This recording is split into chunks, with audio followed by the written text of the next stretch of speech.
แขว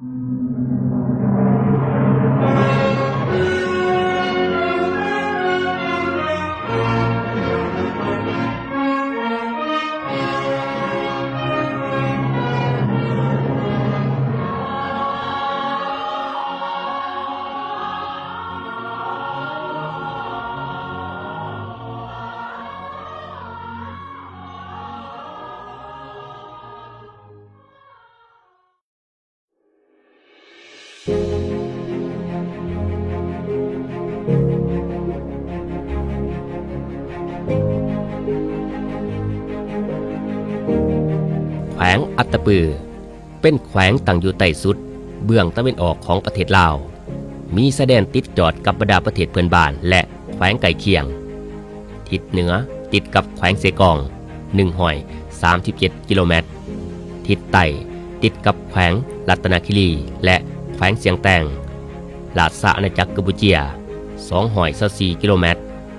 ทิศตะวันออกติดกับแขวงกอนตูมสาธารณรัฐสังคมนิยมเวียดนาม58 กิโลเมตรและทิศตะวันตกติดกับแขวงจำปาสัก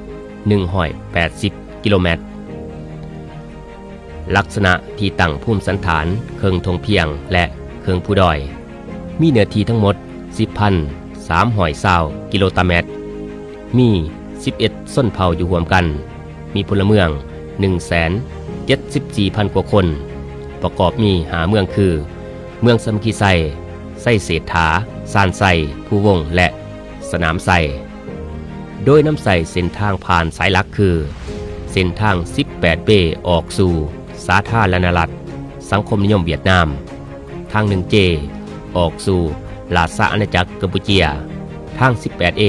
ออกสู่แขวงจำปาสักและเส้นทาง16 ไอออกสู่แขวงเซกองเพื่อเชื่อมจอดระหว่างแขวง5 เมืองต่างแขวงอ้อมข้างและออกสู่ประเทศใกล้เคียงซึ่งได้เป็นเงื่อนไขสะดวกในการพัวพันด้านเศรษฐกิจวัฒนธรรมสังคมกีดข้องประเพณีและวิถีชีวิตของประชาชนบรรดาเผ่าอย่างหลากหลายแขวงอัตตปือยังเป็นแขวงที่สวยงามเต็มไปด้วยความอุดมสมบูรณ์ทรัพย์ในดินสินในน้ำมีเนื้อที่ปกคลุมของป่าไม้ควมเอา70 ส่วนหอยของเนื้อที่ทั้งหมดมีแหล่งน้ำใสหลายสายที่เอื้ออำนวยในการดำรงชีวิตและการพัฒนาเศรษฐกิจสังคมมีดินแดนน้ำซุ่มเหมาะแก่การปลูกการเลี้ยงและมีทรัพยากรบ่อแห่ทั้งหน้าดินและใต้ดินที่กำลังขุดค้นและยังบ่ทันขุดค้นเขาในการพัฒนาบอกได้ว่าประชาชนชาวแขวงอัตตปือภูมิใจที่ฝ่าบันดาลให้ความอุดมสมบูรณ์ของการดำรงชีวิตควบคู่ความหังมีในดินดอนเขตไต่แห่งนี้แต่ดึกดำบรรพ์มาถึงปัจจุบันประชาชนชาวแขวงอัตตปือแม้นมีมุนเสือดุมันขยันเพียรออกแห่งงานมีหีดคล้องประเพณีวัฒนธรรมอันดีงามที่เป็นเอกลักษณ์มีความสงบหักศาสตร์แพงเสือหักประเทศศาสตร์บ้านเกิดเมืองนอนประชาชนมีมุนเสือดุมันในการประกอบอาชีพตามจุดพิเศษท่าแห่งของตนมีน้ำใจหักศาสตร์และความสามัคคีเป็นปึกแผ่นภายใต้การนำพาขององค์คณะพรรคแขวงพื้นฐานโครงสร้างด้านเศรษฐกิจสังคมได้รับการพัฒนาอย่างต่อเนื่องสามารถรักษาได้เสถียรภาพทางด้านการเมืองสังคมมีความสงบโดยพื้นฐานภายใต้แสงสว่างของพรรคประชาชนปฏิวัติลาวโดยมีองค์คณะพรรคแขวงเป็นผู้นำพาสีนำนั้นเฮ็ดให้แขวงอัตตปือคอยได้มีใบหน้าอันใหม่อย่างประยุทธ์ยังตามจังหวะการขยายตัวของเศรษฐกิจสังคมเป็นต้นระยะปี2021หา2025อัตตปือมีหลายสิ่งหลายอย่างเอื้ออำนวยความสะดวกให้แก่การพัฒนาหอบด้านบ่น้อยหน้ากับแขวงอื่นๆเป็นต้นเบียกการป้องกันศาสตร์ป้องกันความสงบก็แม่นเบียกการหนึ่งที่อยู่ในแถวหน้าเป็นเจ้าการเข้าร่วมปฏิบัติแนวทางป้องกันศาสตร์ป้องกันความสงบทั่วปวงชนหอบด้านเคียงคู่จัดตั้งปฏิบัติ4 นาที26แผนงานที่กระทรวงป้องกันประเทศเอาใจใส่เวียกงานปรับปรุงกำลังกองร้อนกำลังป้องกันตัวปลุกระดมเศร้านุ่มเขาเป็นทหารพันธะและอาชีพได้ตามขาดหมายในแต่ละปีอันผลเด่นได้ป้องกันความสงบเหลียบตามบริเวณชายแดน ช่วยเหลือประชาชนที่ถูกผลกระทบจากภัยพิบัติพร้อมนั้นเอาใจใส่หันกำลังลงก่อสร้างหากฐานการเมืองอยู่บรรดาบ้านจุดสุมหล่อแหลมบ้านเลียบชายแดนและแก้ไขปรากฏการณ์ย่อท้อในสังคมสร้างท่าสนามสงครามประชาชนตามทิศยุทธศาสตร์บริเวณแขวงเมืองสร้างบ้านป้อมมันคุมบ้านสู่หบติดเลียนสร้างครอบครัวและบ้านป้องกันศาสตร์เข้มแข็งบรรลุได้46 บ้านพร้อมเดียวกันได้ตั้งหน้าพันขยาย4ขาดหมาย41แผนงานของกระทรวงป้องกันความสงบวางออกสร้างบ้านป้องกันความสงบดีมี86 บ้านอันที่ผลเด่นแม้นการแก้ไขปัญหาที่เก่งหอนตาม4วาระใหญ่ของแขวงติดพันกับการจัดตั้งปฏิบัติวาระแห่งศาสตร์ว่าโดยการแก้ไขปัญหายาเสพติดสามารถทับม่างผู้ครอบครองขายเสพยาเสพติดและดำเนินคดีตามกฎหมายได้หลายกรณีเวียกงานเศรษฐกิจว่าได้ว่าการพัฒนาเขตแขวนของแขวงแมนอิงใส่จุดพิเศษเงื่อนไขและท่าแห่งบ่มสอนทั้งด้านแหล่งทรัพยากรธรรมศาสตร์ภายในแขวงที่มีพื้นฐานโครงล่างการผลิตและการบริการในนั้นเขตธงเพียงเมืองสมกิไซเมืองสนามไซและเมืองไซเศรษฐาแมนซุ้มไซส่งเสริมการผลิตของครอบครัวและเศรษฐกิจหัวมือของประชาชนเช่นการปลูกการเลี้ยงมีจำนวนเพิ่มขึ้นบรรดาหัวหน่วยธุรกิจการบริการการลงทุนและการท่องเที่ยวมีการขยายตัวอย่างต่อเนื่องเขตที่มีผู้ด้อยเมืองสานไซและเมืองผู้วงแม้ได้ซุ้มใส่กระบวนการปกปักรักษาและฟื้นฟูป่าอนุรักษ์ทรัพยากรป่าใหม่ด้วยการสร้างโครงการคุ้มครองและยุติการถางป่าเฮ็ดไร่แบบเลื่อนลอยปฏิบัตินโยบายคุ้มครองป่าใหม่แก้ไขสภาพการบุกรุกขุดค้นใหม่ปัญหาค่ำตกขอนหินปากุไดที่ผิดระเบียบกฎหมายเอาใจใส่สุขอยู่ส่งเสริมประชาชนปลูกเลี้ยงติดพันกับการพัฒนาการท่องเที่ยวประวัติศาสตร์ธรรมศาสตร์และวัฒนธรรม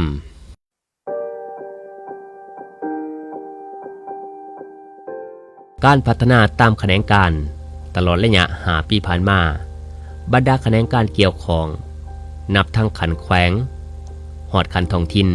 ได้สุมสติปัญญาเหือแห้งผ่านพาทุกคนยุ่งยากสุมใส่การพัฒนาเศรษฐกิจสังคมพัฒนาชนบทส่งเสริมทุกภาคส่วนเศรษฐกิจมีส่วนร่วมในการพัฒนาเฮ็ดให้เศรษฐกิจของแขวงขยายตัวเฉลี่ย 5.14 ส่วนห้อยรวมยอดผลิตภัณฑ์ภายในเฉลี่ยต่อหัวคน48 ล้าน 8 แสนกีบหรือ 2,206 ดอลลาร์ในนี้แขนงกสิกรรมกวม48 กว่าส่วนห้อยอุตสาหกรรม27 กว่าส่วนห้อยและการบริการ22.3 ส่วนห้อยของ GDP การลงทุนภายในบรรลุ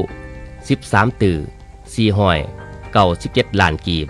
การผลิตเสบียงอาหารแม่นซุ้มใส่เพื่อลดผ่อนการนำเข้าและสามารถกลุ่มตนเองได้จำนวนหนึ่งพร้อมเดียวกันนั้นได้เอาใจใส่ก่อสร้างฟื้นฟูและปรับปรุงระบบชลประทานติดพันกับการส่งเสริมการนำใส่เทคนิควิทยาศาสตร์วิทยาการเข้าในการผลิตของประชาชนหลายขึ้นเป็นต้นการนำใส่แนวพันธุ์ปรับปรุงเทคนิคเกษตรซุ่มนำใส่กลจักรเข้าในการผลิตและการผลิตกสิกรรมเป็นสินค้าเพื่อจำหน่ายภายในและส่งออกการลงทุนของต่างประเทศเข้าในการปลูกพืชปลูกไม้ให้มากติดพันกับการฟื้นฟูป่าส่งเสริมการเลี้ยงสัตว์และการประมงที่นำใส่เทคนิควิทยาศาสตร์ด้วยการหันเป็นกลุ่มเป็นฟาร์มอัตราการซักยาป้องกันพยาธิสัตว์เฉลี่ย49 ส่วนหอยต่อปีว่าได้ว่าสามารถสนองศีลป่าและไข่ให้แก่การบริโภคภายในเพียงพอในระดับหนึ่งและส่งออกไปต่างแขวงจำนวนหนึ่งเวียกงานการเงินได้ตั้งหน้าปฏิบัติขาดหมายจัดเก็บรายรับของงบประมาณบรรลุตามแผนและเกินแผนในแต่ละปีและปฏิบัติการคุ้มครองรายจ่ายงบประมาณตามระเบียบกฎหมายอย่างเข้มงวดปรับปรุงกลไกการจัดเก็บรายรับตามทิศหันเป็นทันสมัยทั้งหับประกันการจัดเก็บรายรับงบประมาณบ่ให้หัวไหลสามารถตรวจสอบได้ทุกขั้นตอนเคียงคู่กันนั้นบรรดาธนาคารสาขาหน่วยบริการธนาคาร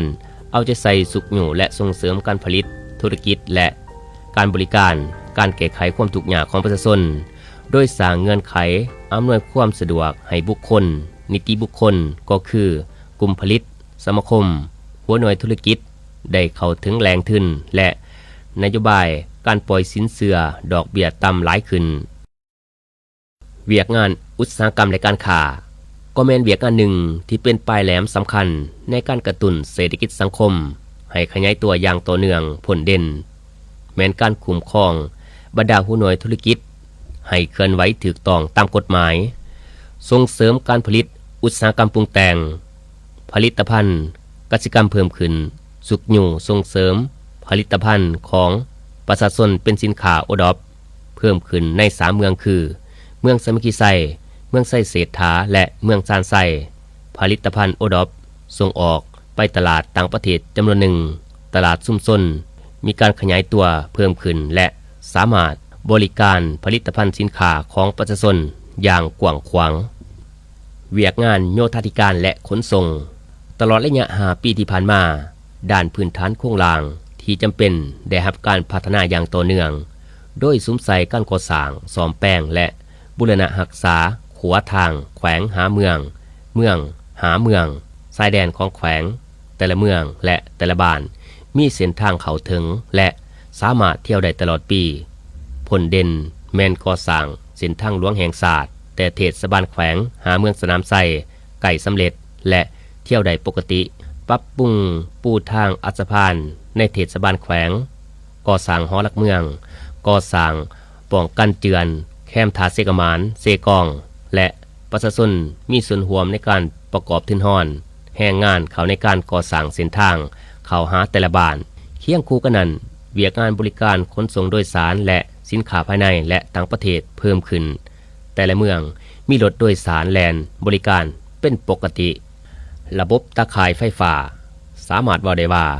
ไฟฟ้าแห้งกลางแห้งต่ำก็ได้ขยายลงสู่ทุกบ้านทั่วแขวงทุกหลังคาเรือนได้นำสายไฟฟ้าความเอา 95.69 ส่วนห้อยเอาจะใส่คุ้มครองแรงผลิตพลังงานไฟฟ้าคุ้มครองโครงการสอกคนสำรวจและขุดคนปรุงแต่งแห่ถาดตามการแบ่งขันคุ้มครองถูกต้องกับระเบียบกฎหมายเป็นต้นโรงงานบ่อข้ามวังตัดและอื่นๆพร้อมเดียวกันนั้นระบบเครือข่ายไปรษณีย์โทรคมระบบรับสัญญาณแบบ 2G 3G และ 4G ได้ปกคลุมพื้นที่ส่วนใหญ่ในทุกบ้านทั่วแขวงประชาชนเข้าถึงข้อมูลข่าวสารสังคมสื่อออนไลน์หลายขึ้นเวียกงานวัฒนธรรมสังคมเป็นต้นแขนงการศึกษาธิการและกีฬาได้ถือสำคัญตั้งหน้าปฏิบัตินโยบายยุทธศาสตร์การศึกษาแห่งชาติตามแนวทางของพรรคอย่างแข็งแรงปลุกระดมการช่วยเหลือจากองค์การจัดตั้งสากลการสมทบทุนทางภายในและต่างประเทศเขาในการก่อสร้างซ่อมแปลงพื้นฐานโครงสร้างด้านการศึกษาปรับปรุงการศึกษาให้มีคุณภาพแก้ไขปัญหาการขาดแคลนครูการประหลาดการเรียนการสอนปฏิบัติบรรดาตัว4วัดเป้าหมายบรรลุ10ขาดหมายและอีก5ขาดหมายมีท่าเอียงดีขึ้นสามารถประกาศแขวงจบสั้นมัธยมตอนต้นเป็นอันดับ17ของประเทศเวียกงานอาชีวศึกษาได้รับการปรับปรุงพัฒนาโรงเรียนวิชาชีพมีหลายสาขาวิชาการติดพันกับความต้องการของสังคมเวียกงานกีฬากายกรรมมีการขยายตัวและสร้างกระบวนการกีฬาอย่างต่อเนื่องส่งนักกีฬาประเภทต่างๆเข้าร่วมแข่งขันกีฬาในหลายระดับและสามารถญาติได้เหรียญรางวัลดีเด่นด้านตารางสาธารณสุขก็เป็นเวียกหนึ่งสำคัญตลอดระยะ5 ปีผ่านมาได้ตั้งหน้าขยายระบบตารางสาธารณสุขปกคลุมขันแขวงลงหอดขันบ้านและยกระดับการบริการสาธารณสุขที่มีคุณภาพสูงขึ้นศึกษาอบรมจรรยาบรรณจริยธรรมพนักงานแพทย์หมอและยกระดับความรู้ความสามารถด้านวิชาการสูงขึ้นสุขอยู่ส่งเสริมเวียกงานอนามัยการพยาธิและส่งเสริมสุขภาพอย่างทั่วถึงเฝ้าระวังป้องกันและควบคุมพยาธิระบาดตามฤดูกาลและปฏิบัติมาตรการป้องกันควบคุมและแก้ไขการระบาดของพยาธิโควิด -19 ได้เป็นอย่างดีสร้างบ้านสาธารณสุขแบบอย่างความเอา17ส่วนห้อยและประกาศแขวงซุ่มซ่น เป็นเจ้าการทางด้านสุขอนามัยประกาศลบล้างพยาธิค้าสร้างออกจากแขวงอัตตปือปลุกระดมการบริจาคเลือดนำทุกภาคส่วนเพื่อช่วยเหลือกอบกู้เอาชีวิตคนเจ็บที่ต้องการเลือดสามารถตอบสนองเลือดที่ปลอดภัยอยู่ภายในแขวงและส่งต่างแขวงจำนวนหนึ่งเวียกงานแถลงข่าววัฒนธรรมและท่องเที่ยวแม่นเวียกหนึ่งที่มีการพัฒนาตามแนวทางนโยบายของพรรคระเบียบกฎหมายของรัฐประกอบส่วนเฮ็ดให้เศรษฐกิจสังคมภายในแขวงเติบใหญ่ขยายตัวเข้มแข็งหอบด้านและมั่นคงเป็นต้นแขนงการสื่อมวลชนได้เอาใจใส่โฆษณาแนวทางนโยบายของพรรคระเบียบกฎหมายของรัฐสาระน่ารู้บันเทิงวิทยาศาสตร์และข้อมูลข่าวสารผ่านพาหนะสื่อมวลชนทุกประเภททั้งเก่าและใหม่หลากหลายสองทางตามทิศแหลมคมว่องไวและทันสมัยควบคู่กับสื่อแบบใหม่ข่าวสารออนไลน์โทรภาพออนไลน์และวิทยุออนไลน์ทั้งเอาใจใส่ตอบโต้ข่าวบิดเบือนความจริงด้านวัฒนธรรมและท่องเที่ยวก็ได้รับการฟื้นฟูและส่งเสริมพัฒนามีหลากหลายสีสันอย่างกว้างขวางปกปักรักษามรดกแห่งศาสตร์ระดับท้องถิ่นที่ได้ประกาศไปแล้วพร้อมนี้เอาใจใส่จัดกิจกรรมบุญประเพณีของบรรดาเผ่าเพื่อนเอกลักษณ์และศิลปะการแสดงเพื่อรับใส่แขกทั้งภายในและต่างประเทศซึ่งทั่วแขวงมีครอบครัววัฒนธรรมกวม 77.47 ส่วนหอยและบ้านวัฒนธรรมกวม 81.42 ส่วนหอยของบ้านทั้งหมดสำรวจขึ้นบัญชีและพัฒนาแหล่งท่องเที่ยวธรรมศาสตร์ประวัติศาสตร์และวัฒนธรรมจำนวนหนึ่งสามารถดึงดูดนักท่องเที่ยวเพิ่มขึ้นเวียกงานแห่งงานสวัสดิการสังคมได้ตั้งหน้าศึกษาอบรมและเผยแพร่กฎหมายแรงงานและบรรดานิติกรรมอื่นๆให้ผู้ออกแรงงานและผู้ใช้แรงงานเข้าสู่การจัดตั้งปฏิบัติกฎหมายแรงงานและคุ้มครองแรงงานเข้าสู่ระบบสร้างเงื่อนไขให้แก่กำลังแรงงานและผู้ว่างงานได้มีเวียกเฮ็ดงานทำอย่างเหมาะสมปฏิบัตินโยบายสังคมสงเคราะห์นโยบายตอบบุญแทนคุณต่อผู้มีผลงานและคุณงามความดีในภารกิจปฏิวัติศาสตร์ประชาธิปไตยอย่างเหมาะสมต่อเนื่องตั้งหน้าประสานสมทบกับองค์การเก็บกู้ระเบิดแห่งชาติดำเนินการสำรวจกวดกู้และทำลายระเบิดบ่ทันแตกในพื้นที่การผลิตของประชาชนและพื้นที่พัฒนาเศรษฐกิจสังคมของแขวงเวียกก่อสร้างหากฐานการเมืองพัฒนาชนบทหอบด่านแก้ไขความทุกข์ยากของประชาชนและเวียกงานสามสางแม่นเวียกงานสำคัญที่เป็นบุริมสิทธิ์ทั่วทุกแขนงการสุมทุกกำลังแห่งทั่วสังคมขอในการแก้ไขความทุกข์ยากของประชาชนบรรดาเผ่าโดยหันเอาพนักงานลงก่อสร้างหากฐานการเมืองพัฒนาชนบทหอบด่านด้วยหลายหูการตามแขนงการสายตั้งสายขวางในการจัดตั้งปฏิบัติเวียกงานตามสีในสีขาดหมายอยู่หาเมืองติดพันกับการกาเกี่ยมและดำเนินกองประชุมใหญ่3ขันเหตุให้การจัดตั้งพันขยายมติกองประชุมใหญ่แต่ละขันมีกระบวนการฝดฝืนตั้งนาจัดสรรการเต่าห่มบานสร้างบ้านใหญ่เป็นใจกลางพัฒนาและกลายเป็นสีสันตัวเมืองหน่อยในชนบทฮอดปัจจุบันทั่วแขวงมีเมืองพ้นทุกข์3เมืองบ้านพ้นทุกข์กว่า80ส่วนหอยครอบครัวพ้นทุกข์84.29ส่วนหอยครอบครัวพัฒนา 65.89ส่วนหอยและบ้านพัฒนา 41.43ส่วนหอยเวียกงานแนวราสังศาสตร์สาพันธภพเก่าและองค์การจัดตั้งมหาส่วนของพรรคได้รับการจัดตั้งพันขยายอย่างต่อเนื่องติดพันกับการโฆษณาขนขวายอบรมปลูกจิตสำนึกความเป็นเจ้าประเทศศาสตร์เป็นเจ้าตนเองของประชาชนเต่าห่มความสามัคคีเป็นปึกแผ่นเสริมขยายความดุมันขยันเพียรจิตใจเอื้อเพื่อแผ่ช่วยเหลือซึ่งกันและกันเผยแผ่เสื่อมซึมแนวทางของพรรคกฎหมายของรัฐให้ประชาชนบรรดาเผ่าปฏิบัตินโยบายและคุ้มครองเวียกงานศาสนาปลุกระดมขนขวายต้านสกัดกันแก้ไขทุกหูการของบุคคลที่บ่หวังดีสวยใส่ปัญหาเผ่าศาสนาสร้างครอบครัวและบ้านสามัคคีปองดองบรรลุ134บ้านรวม95.71ส่วนหอยของบ้านทั้งหมดและประกาศรับห้องเมืองสามัคคีปองดองใด3เมืองเท่ากับ60ส่วนหอย ของจำนวนเมืองตั้งหน้าปรับปรุงกงจักการจัดตั้งสาพันธบเก่าแต่ละคันเฮ็ดให้สมาชิกพรรคนักรบเก่ารักษาได้ถาดแท้มุ่นเสือปฏิบัติประกอบส่วนในภารกิจปกปักรักษาและสร้างสาพัฒนาประเทศชาติก็คือการจัดตั้งปฏิบัติขบวนการแข่งขัน 3D 6รักษาติดพันกับขบวนการแข่งขันรักษาและพัฒนามีหลายครอบครัวนักรบเก่าพ้นทุกข์และเป็นครอบครัวแบบอย่างการพัฒนาจำนวนหนึ่งปฏิบัติพระบทบาทปกป้องสิทธิและผลประโยชน์อันชอบธรรมของสมาชิกกรรมบาลกรรมกรและชาวหัวให้งานบรรดาเผ่าศึกษาอบรมให้เขาเจ้ามีความรับรู้เข้าใจต่อแนวทางนโยบายของพรรคกฎหมายของรัฐปรับปรุงและขยายการจัดตั้งกรรมบาลลงสู่หากฐานสร้างตั้งหน่วยงานให้คำปรึกษาขันบาลสามารถประกาศหับห้องหากฐานกรรมบาลหาเป็นเจ้าเพิ่มขึ้นและกลายเป็นแขวงหาเป็นเจ้าอย่างสมเกียรติพร้อมนี้สร้างเงื่อนไขให้แก่แม่ยิ่งเด็กมีโอกาสเข้าถึงการศึกษาการบริการด้านสาธารณสุขสร้างเวียกเฮ็ดงานทำยกระดับความรู้ความสามารถและบรรจุเข้าในบรรดาตำแหน่งงานแต่ละขั้นหลายขึ้นหับห้องสาพันแม่ยิ่งบ้าน 3D เมือง 3D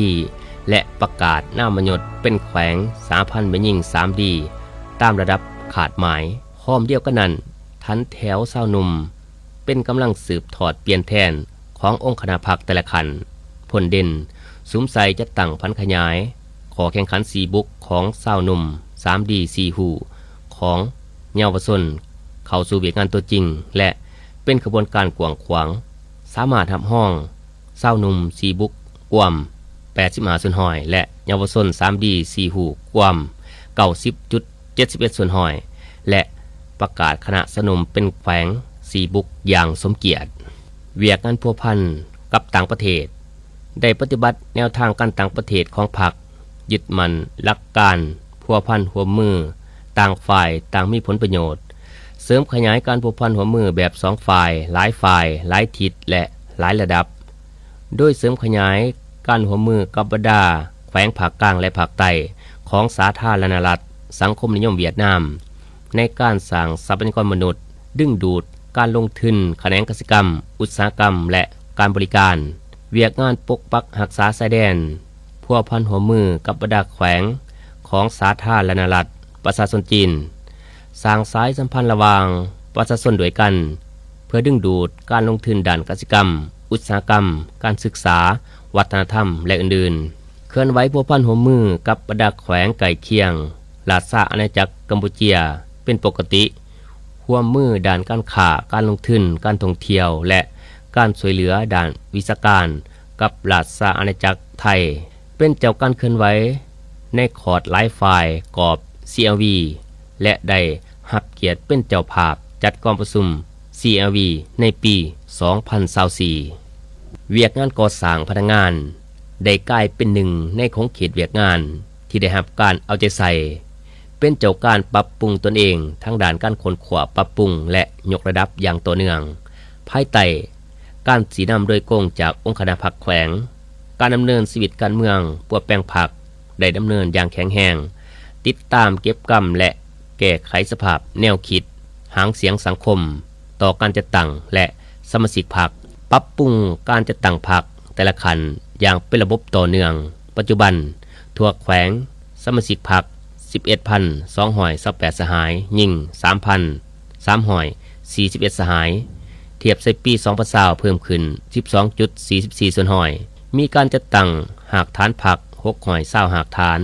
เทียบใส่ปี2020เพิ่มขึ้น 83 หากฐานประเมินสมาชิกพรรคและหน่วยพรรคซึ่งสามารถรับห้องเป็นหน่วยพรรคปลอดใสเข้มแข็งนักแน่น413 หน่วยตั้งหน้าสร้างแผนกำหนดพนักงานนำพาคุ้มครองแต่ละขันติดพันกับการคัดเลือกพนักงานไปบำรุงก่อสร้างในด่านต่างๆอย่างเป็นระบบบำรุงและก่อสร้างพนักงานไปยกระดับการศึกษาด่านต่างๆทั้งระยะสั้นและยาวอยู่ภายในและต่างประเทศทั้งหมด 1,315 คนยิ่ง273 คนในนั้นด้านทฤษฎีการเมืองมี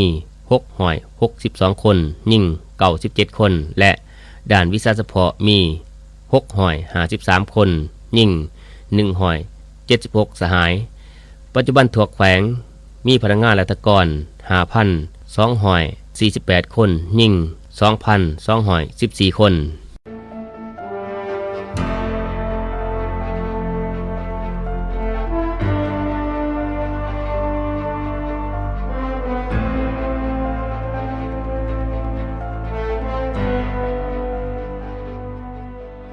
สังรวมแล้ว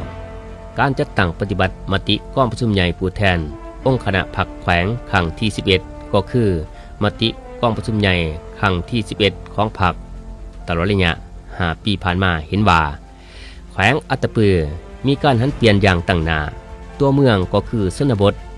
ได้มีการสร้างสาพัฒนาระบบการเมืองมีความหนักแน่นเข้มแข็งประชาชนบัดเผามีความสามัคคีเป็นปึกแผ่นเชื่อมั่นต่อการนำพาของพรรคเศรษฐกิจมีการขยายตัวต่อเนื่องสังคมมีความสงบและเป็นระเบียบเรียบร้อยวัฒนธรรมสังคมได้รับการพัฒนาชีวิตการเป็นอยู่ทั้งด้านวัตถุและจิตใจของประชาชน